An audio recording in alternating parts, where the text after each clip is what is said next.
It was a Friday night, movie night at our house. We got all the kids down to bed, all three, no disasters, and I heard my youngest call out from upstairs, I need Daddy Panda.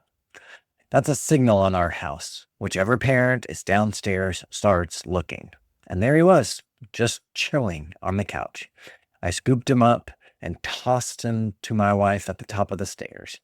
Now, most nights I get frustrated when they leave their things around, but this time I just smiled. My youngest had finally adopted his panda, really adopted him, one of his prime stuffies.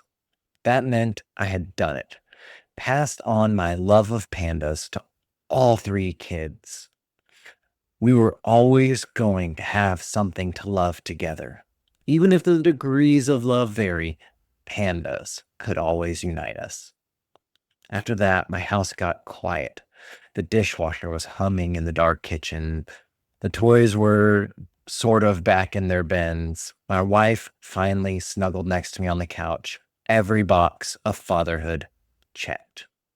And in that completeness, I felt something I couldn't describe. Not anxiety, not guilt, not the low hum of something undone. Something underneath the gratitude of a day well lived. A restlessness that had nothing to do with the day going wrong. The day had actually gone right, and I was more awake than I'd been all day. And the wakefulness hurt. A year ago, I would have called it a good night and moved on. The old version of me had a buffer for this. He could metabolize a beautiful moment, file it under the winds column, and just go to bed. But the cocoon of Mansion 5 burned that version away. Whatever came out the other side didn't have the armor to just deflect a good night anymore. The gratitude lands without anything between it and your chest. And underneath it is a question I couldn't answer. Why isn't this enough when it's clearly enough?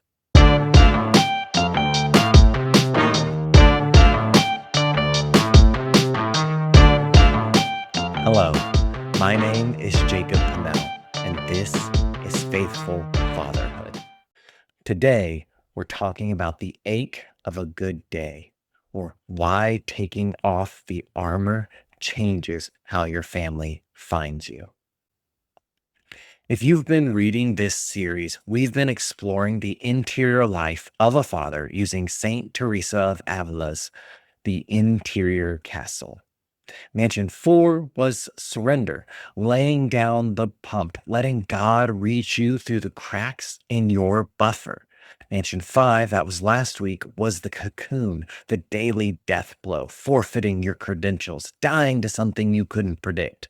And a butterfly came out the other side, restless and alive, unable to crawl like a caterpillar, but pressing forward like Paul after he called his resume rubbish. Mansion 6 picks up in that restlessness.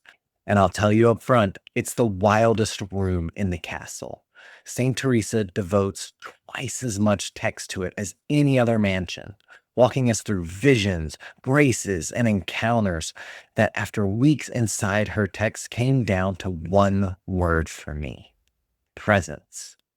God was present with her in profound and sometimes alarming ways. But presence didn't quite land when I held the lens up to fatherhood. You've been present with your kids since Mansion 3. Presence was the work of stripping the reaction, closing the gap, mastering the interior. So what's different here? Well, there's no armor. So what does it mean to exist without armor as a father? The word isn't present. The word is found. So here's the image of Mansion 6 that helped me hold on to what was happening. St. Teresa in chapter 9 describes a gold locket, and inside it is a precious stone of extraordinary value. The owner of the locket alone knows the secret of unfastening the clasp. So you possess the locket, you wear it, you know the stone is there because of what it does to you. The effects are unmistakable, but you can't actually pry open the locket. I wrote in the margin right there, the inside of the locket is Mansion 7. The possession of it is Mansion 6. So that distinction matters for everything that's going to follow here. Mansion 6 is not the arrival, it's possession without access. You hold something whose worth you know by its effects. It has changed your marriage, your patience, the way you sit with your kids at night, but you can't pry it open and look at it directly. The mystery is actually yours, but it also kind of isn't yours. You carry it and you wait. When I held up the locket to fatherhood, I'd realized I'd been on the other side of the same dynamic without knowing it. With my kids, I've been doing the opposite of holding. I've been letting go. The things I've poured into them, given, released, watched them carry off, turn out not to be gifts exactly. They're breadcrumbs, a trail back to me. So let me give you some examples: Jesus, Star Wars, and stuffed pandas. I know how that lineup sounds. Jesus. Yeah, it's predictable, but it's true. I'm sold out on Jesus. I've read older philosophers from farther traditions away, and I still think his way is the best. No offense to any of the other ones out there. Star Wars, not just for the spectacle, but because I actually see myself a lot in Anakin. A lot of times, I wish I were the chosen one, but I resonate more strongly these days with how he's the broken one. His decisions always made perfect sense to me, and I want that mirror held up in our house so that I don't become Darth Vader. And pandas. Stuffed pandas that don't make any sense but are everywhere in our house. I love them. Each of my kids received a slightly different panda on the day they were born from me. And even though it took my youngest a few years longer than the oldest two, he loves his panda too. This one time, my wife and I fought, and I actually moved my office out of our bedroom. What she said to bring me back was that she missed all of the pandas. It worked. Now, these things could have been anything. I tried to get all three into baseball, and it didn't take. But what I was really doing without fully knowing was giving them a map, a way for my family to find me when they needed me. And here's where the locket comes back in. I left a trail, but I can't make them walk it. I can't open the locket. I can't force connection on my schedule. But the effects are there, and they're unmistakable. So, how does it feel to leave these breadcrumbs around without the armor of Mansion 5 or the buffered self of Mansion 4? It's not peace, it's contact. And to understand what contact is like, we have to go back to St. Teresa. St. Teresa's room, St. Teresa's word for this room is espousals. The soul has met the bridegroom and knows what it wants. Mansion 5, if you'll remember, was the betrothal, the promise, the yes. Mansion 6 is engagement under fire. The wedding hasn't happened, and between the yes and the altar is the testing of everything you said yes to. So be prepared for trials. St. Teresa opens Mansion 6 by listing a plethora of them. People speak ill of you. Your friends desert you. Your own body breaks down. For her, her confessors doubted her. And the worst, when all of this happens, is you begin to doubt yourself, suspecting that every good thing God has done in you was a punishment in disguise. She doesn't sugarcoat it. She says, the soul would She says, the soul would far rather meet death than endure some of these inflictions. Here's what I want you to hear. If you're a dad who has done the interior work, who's dropped the mask and stepped out of the cocoon, the world won't understand what you've become. The manosphere will call you soft. The productivity culture will call you wasted. Your own inner voice, the one that kept score for decades, will tell you you've lost ground. And the ache after the good day, the ache, that nameless restlessness, is not a sign that the work failed. It's the locket pressing against your chest, reminding you that you carry something you cannot yet open. Now, beyond these trials, St. Teresa says comes a different kind of wound, more painful and more delicious. Remember, I told you this one was wild. The soul cannot discover how or who delivered it, yet it recognizes it as, quote, a most precious grace and hopes the hurt will never heal. She calls it the dart of love, and she's precise about how it arrives, not when you wish, but unexpectedly, when necessity arises. You don't schedule the dart, you don't earn it through discipline. It arrives when you need it, not when you're ready for it, and it leaves you different. In Mansion 6, God stops waiting for you to find him and finds you instead. The dart found me that Friday night when I tossed the panda up to my wife. Not in church, not in prayer, on the couch, in the silence after tossing a stuffed panda upstairs. Grace came through a stuffed animal on a Friday night. That's not tonal whiplash. That's the thesis. What crashed into me was the speed. I had a beautiful night with genuine connection, and then the questions. Can I manufacture it tomorrow? What about next school year? The next season? Is there any hope of actually being with my family, or am I just leaving breadcrumbs in hope? And those questions reduce everything in me to powder. I've read presence or present in 100 fatherhood articles, and I've used it myself. And every time we use it, it risks collapsing into another task on the list. Be present with your kids. It sounds right. But it becomes another aqueduct to build, another pump to maintain. And there you are, right back all the way in Mansion 3, optimizing your way towards something that was only ever going to come to you by gift. Found is different. Found is what happens after the armor is off.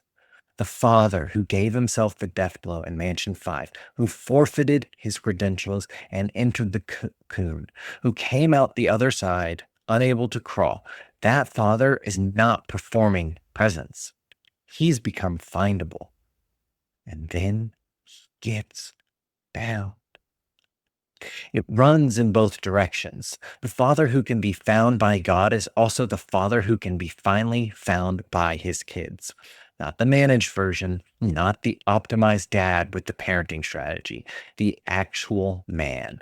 Your kids just your kids don't just get your physical proximity, they get your actual unbuffered soul. They find your grief, your joy, your limits, and your deep, quiet strength. The child who comes into your bedroom at 9 p.m. wanting to talk finds someone who is there, not performing there, but found. If you want to see this in scripture, I really like this image, and it's actually the transfiguration. Peter, James, and John climb this mountain with Jesus, carrying their own expectations. But when they get there, they have this blinding, overwhelming light, the kind that drops you. They couldn't manage it, they couldn't frame it or optimize it. And of course, Peter tried by building some tents or put it on a spiritual resume. They lay in the dirt face down, and then a voice, it is I, be not afraid. They were found in their ordinary weakness. The flash of glory didn't come because they were ready. It came because they were on the mountain. And being there without the armor is what Mansion 6 asks of you. It's where the breadcrumbs do their work. For example, my oldest is beginning his own faith journey. He might end up somewhere else, but he'll still always have them back to me. My daughter knows this without knowing it. When she needs me, really needs me, she finds me and we watch Star Wars Rebels. There's no strategy, no parenting playbook. She just finds me. And my youngest and I, well, we toss his Panda and him a little bit on the bed and just play. 3 kids, 3 breadcrumbs, 3 different paths to the same Father. Saint Teresa coaches us though, because the contact that I'm talking about, the breadcrumbs where they find you, it doesn't stay. The dart wounds and withdrawals. The transfiguration fades, and you walk back down the mountain into Tuesday. St. Teresa describes this state with an image that captured my imagination. She is like one suspended in midair, who can neither touch the earth nor mount to heaven. She is parched with thirst, and this is not a thirst that can be quenched. So she is neither here nor there, to change to go back, and not yet arrived. Here's what this looks like in my house. When my kids get home from school, I started clearing away whatever I'm reading or writing so I can be there for the greeting. My oldest loves it. My middle is a cactus about her emotions. But I can tell she notices the intentionality that I've cleared the deck. They know.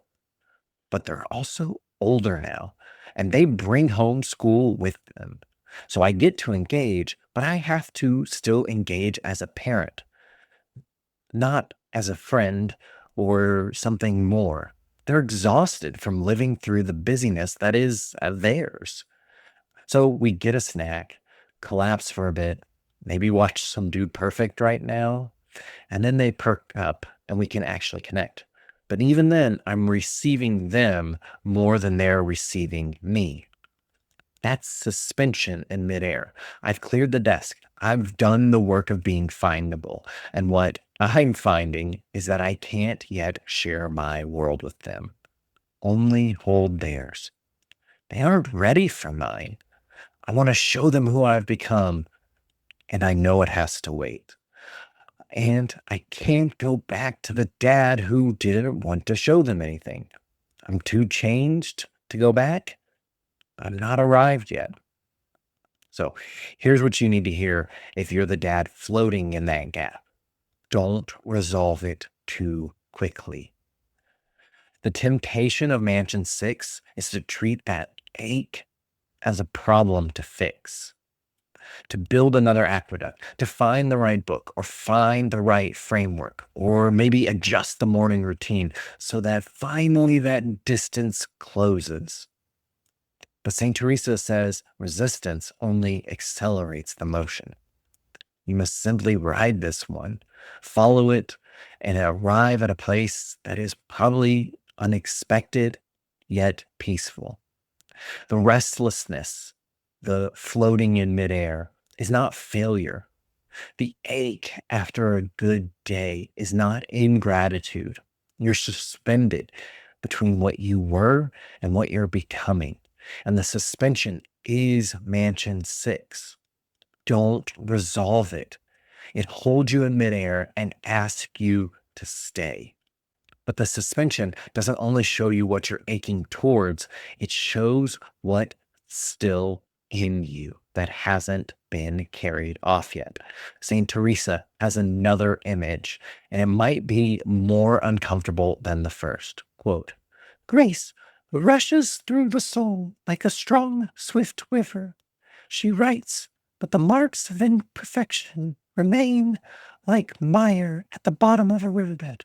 So the riverbed here Doesn't remove the mire, the marks, the black stuff at the bottom, but it makes you see it.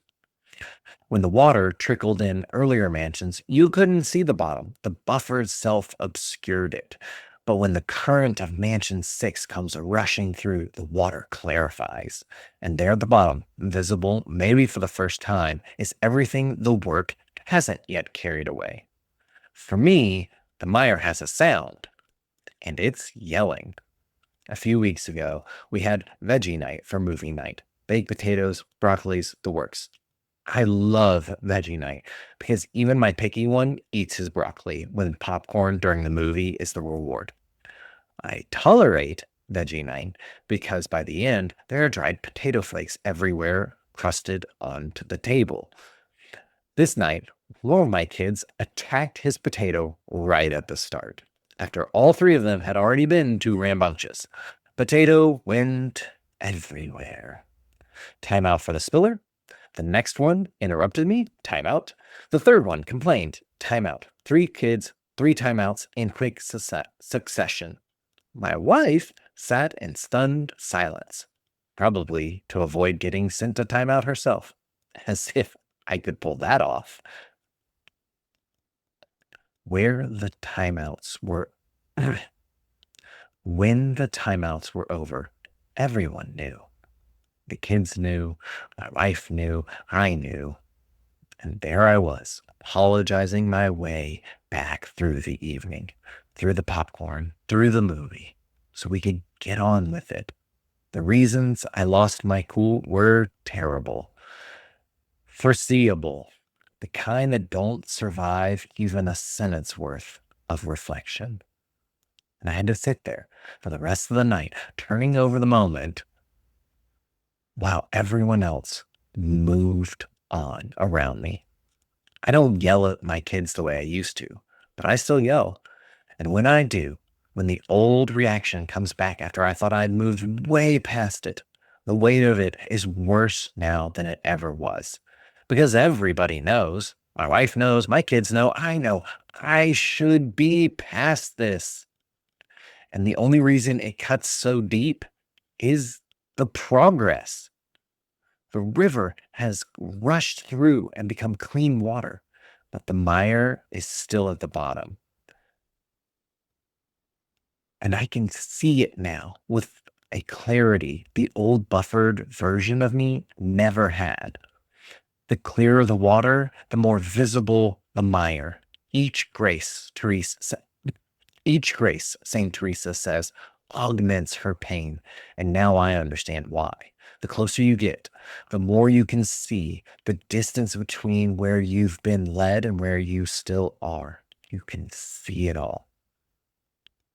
Saint Teresa closes the 6th mansion with fire. For her, it's not metaphorical fire. She describes a love so intense that it threatens the body itself. Quote, 2 spiritual dangers to life. She says, excessive gladness and excessive delight, both so extreme the soul seems ready to leave the body. This is not comfortable religion. This is fire you cannot prevent, only be accompanied through.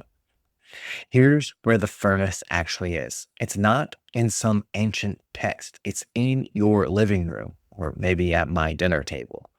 The furnace is being truly seen by the people in your house, not in one bad moment, not on your best day, but continuously. Your limits fully visible, your interior weather legible to the people who live 3 feet away. There's no irony left is covered. The breadcrumbs work, and that's kind of the terrifying part. For me, Jesus, Star Wars, the pandas, the maps you left bring them back. And what they find at the end of the trail is not the curated version of you. It's the man whose ache after a good day is written on his face. The man who resonates with the broken chosen one because he knows his own capacity for becoming Darth Vader. And he chose to plant a mirror in his house to keep himself honest. The man who can't tell you why a stuffed panda matters and knows anyway. Being found is the furnace, and that's the cost. You don't get to choose what they find.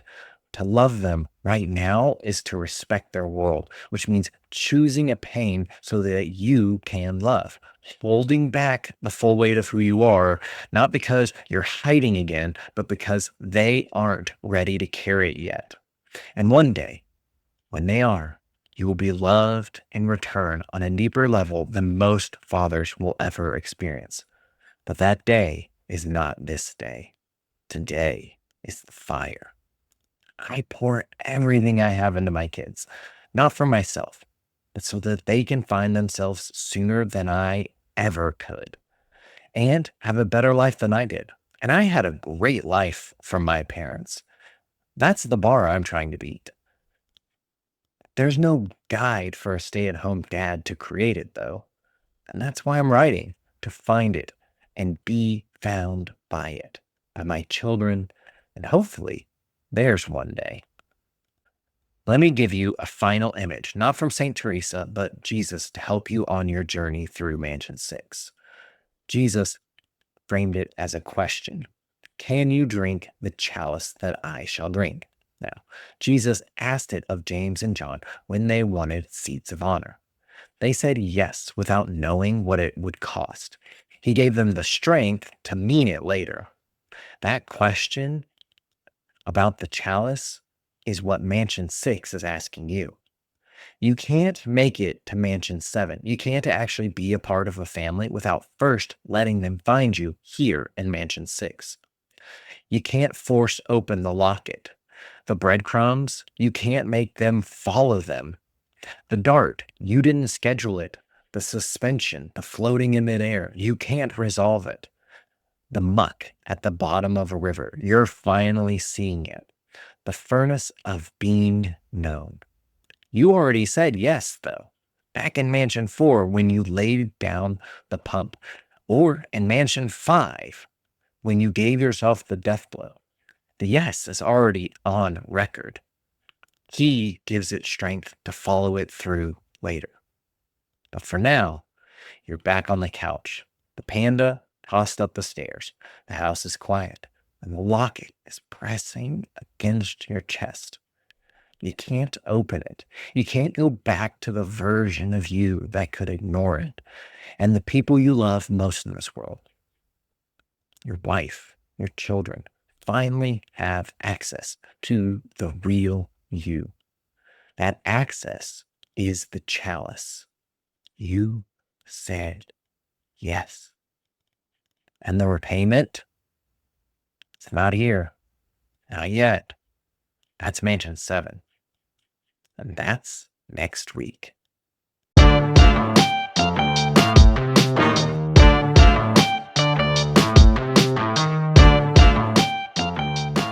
My name is Jacob Pannell, and this